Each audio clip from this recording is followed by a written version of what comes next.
आज के एपिसोड में हम देखते हैं कि राधिका को गहरा सदमा लगा है और डॉक्टर उसका इलाज करने आती हैं। राधिका की ये हालत देखकर सभी चिंतित हैं। इसके बाद दिव्यम सुजाता से मिलने जाता है, लेकिन सुजाता के लाख मनाने के बावजूद वो नहीं मानता। सुजाता की नौटंकी अब हद से ज्यादा हो चुकी है और दिव्यम उससे पूरी तरह से थक चुका है। इसी बीच जग्गू राधिका से माफी मांगता है। वो स्वीकार करता है कि उसकी पत्नी की वजह से राधिका को ममता की छांव नहीं मिल सकी।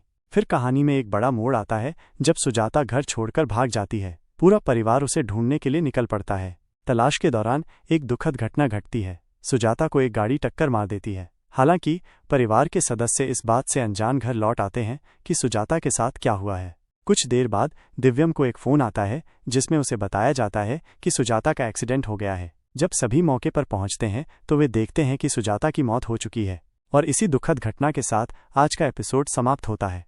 हमारा साथ बने रहने के लिए लाइक और सब्सक्राइब करें। धन्यवाद।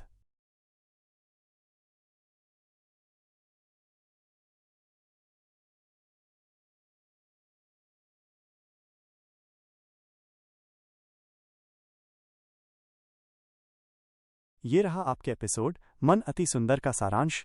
मन अति सुंदर, सदमा, माफी और एक दुखद अंत।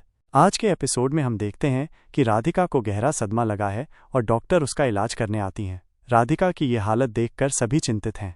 इसके बाद दिव्यम सुजाता से मिलने जाता है, लेकिन सुजाता के लाख मनाने के बावजूद वो नहीं मानता। सुजाता की नौटंकी अब हद से ज्यादा हो चुकी है और दिव्यम उससे पूरी तरह से थक चुका है। इसी बीच जग्गू राधिका से माफी मांगता है। वो स्वीकार करता है कि उसकी पत्नी की वजह से राधिका को ममता की छांव नहीं मिल सकी।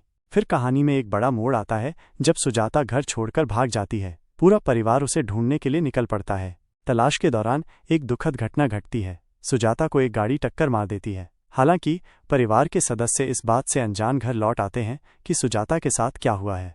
कुछ देर बाद दिव्यम को एक फोन आता है जिसमें उसे बताया जाता है कि सुजाता का एक्सीडेंट हो गया है। जब सभी मौके पर पहुंचते हैं तो वे देखते हैं कि सुजाता की मौत हो चुकी है। और इसी दुखद घटना के साथ आज का एपिसोड समाप्त होता है।